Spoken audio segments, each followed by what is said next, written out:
জেলা স্তর ব্লক স্তর অঞ্চল বুথ সে সেই পদে নেতৃত্ব করে থাকবে। কিন্তু নির্বাচনের কথা মাথায় রেখে আমরা একটা লোকসভা নির্বাচন কমিটি করছি, যে নির্বাচনী কমিটির ভ্যালিডিটি হচ্ছে গণনা থেকে 1 সপ্তাহ বাকি। তারপরে কমিটি আপনি নির্বাচন করতে হবে। এরপরে কি হবে? ব্লক কমিটি বা বিধানসভা কমিটি আমাদের নেতৃত্ব তৈরি করবে। বিধানসভা কমিটি করে অঞ্চল নির্বাচনী কমিটি হবে, অঞ্চল নির্বাচনী কমিটি করে বুথের নির্বাচনী কমিটি হবে। হয়তো আপনি ভোটারদের অনেক সময় লাগবে, আরে অলরেডি আমাদের রেডি আছে। বুথ থেকে তো ব্লক জেলা পর্যন্ত রেডি আছে, ওটাই শুধু নামটা আর যদি নতুন লোক যদি প্রয়োজন মনে হয় যে নতুন লোক আমাদের এসেছে কাজ করলে ভালো হয়। অনেক হিন্দু মানুষেরা ধৈর্য ধরুন, ধৈর্য ধরুন, অন্যরা কে জানি না কে বিজেপি সুবিধা করতে চাইছে, তৃণমূল সুবিধা করতে চাইছে, বলতে পারছি না। ওটা বলা দরকার নেই, মানুষ ডিসাইড করে দেবে। তো অনেক দল থেকে মানুষ আসতে চাইছে, যারা স্বচ্ছ তাদেরকে আমরা গ্রহণ করবো, যারা দুর্নীতিগ্রস্ত, যারা মানুষের তোলা করেছে, মানুষের অন্যায় করেছে, ওই সন্দেশকারীর মতো মাহমুদ বাপ্পাই থেকে অন্যায় করেছে, তাদেরকে আমরা কিন্তু দলে বসাই দেবো না, কারণ ও কথা শুনলে আমার দলকে বসিয়ে দেবে।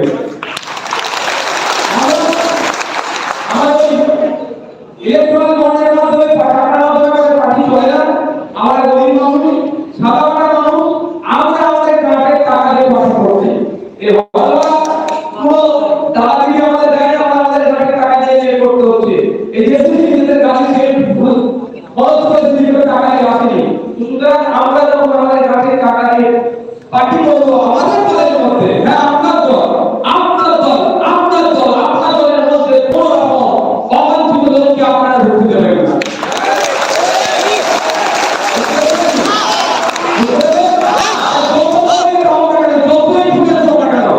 তাদের আশ্রয় দেওয়া যাবে না, কারণ আমার বাংলা পুরা হাওয়া পুরা যা আছে আমার এটা যথেষ্ট। এই নেতৃত্ব ঢুকতে হবে, এই নেতৃত্ব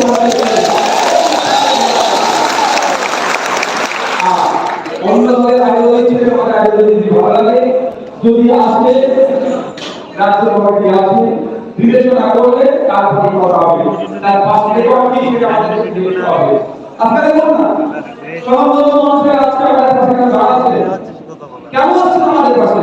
তারা আমাদের চিন্তা ভাবনা দেখছে, তারা আমাদের সাথে কথা বলছে। গতকাল একটা ভদ্রলোকের সাথে কথা বলছে, চিন্তা পরিচয় গোপন রাখতে বলেছে, সে প্রকাশ্যে রাজনীতি করতে পারবে না আমার বলেছে।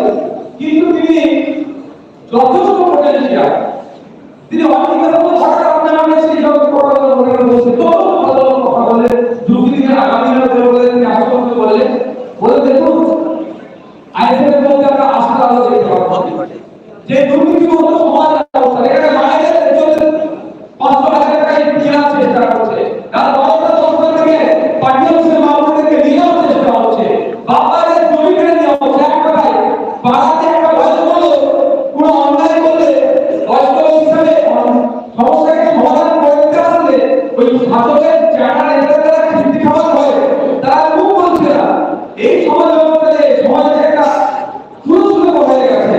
এই পুরস্কৃত মুক্ত সমাজ ব্যবস্থা আমি দেখতে পাচ্ছি আইএসএফ যদি এইভাবে চলে কথা, যদি এখন যে চিন্তা ভাবনা চলছে, যদি এই চিন্তা ভাবনা নিয়ে চলে, তাহলে খুব তাড়াতাড়ি আমরা একটা দুর্নীতিমুক্ত সমাজ ব্যবস্থা পাবো।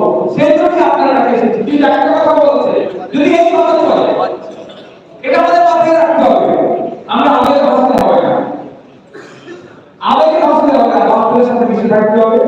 মানুষ আমাদের ভোট দেবে ঠিক কথা, কিন্তু ভোটারদের কাছে আমাদের সমস্যা হবে, তাহলে কনফিডেন্স আনতে হবে, তাদেরকে বলতে হবে, এটা মাথায় রাখতে হবে। মানুষ ভোট দেবে কি যাবে হলে হচ্ছে আমরা মাথায় থাকতে লাগে ভাই। লাস্টের পর থেকে কাজ কি হবে, যে কমিটি আছে নির্বাচনী কমিটিগুলো তৈরি করবে, সাথে সাথে আপনি নিজেকে দায়িত্বশীল হয়ে যাবেন। যারা এসেছেন নিজের দায়িত্বশীল হয়েছেন, আপনি সরকার যারা কমিটি যে আমি ওই 10 টাকারই দায়িত্ব নিচ্ছি, তুমি ওই 5 টাকারই দায়িত্ব নাও, তুমি ওই 3 টাকারই দায়িত্ব নাও, এইভাবে নিজে দায়িত্বশীল হয়ে যাও। ওই যে আপনার রাস্তাকে ইমাম ওই 10 টাকা করে পড়ে টাকা ওই 10 টাকা ইসলামের সাথে কথা বলা। আর আপনাদেরকে ক্যান্ডিডেট করবো অবশ্যই তবে একটা কথা, আমরা বড় বড় থেকে বেশি আমরা কি করবো সেটা আমাদের অবজারভার যারা বসে আছে যারা আছে নেতৃত্ব আছে বলে দেবো কোথায় কিভাবে করতে হবে, কারণ আমাদের টাকা পয়সা নাই।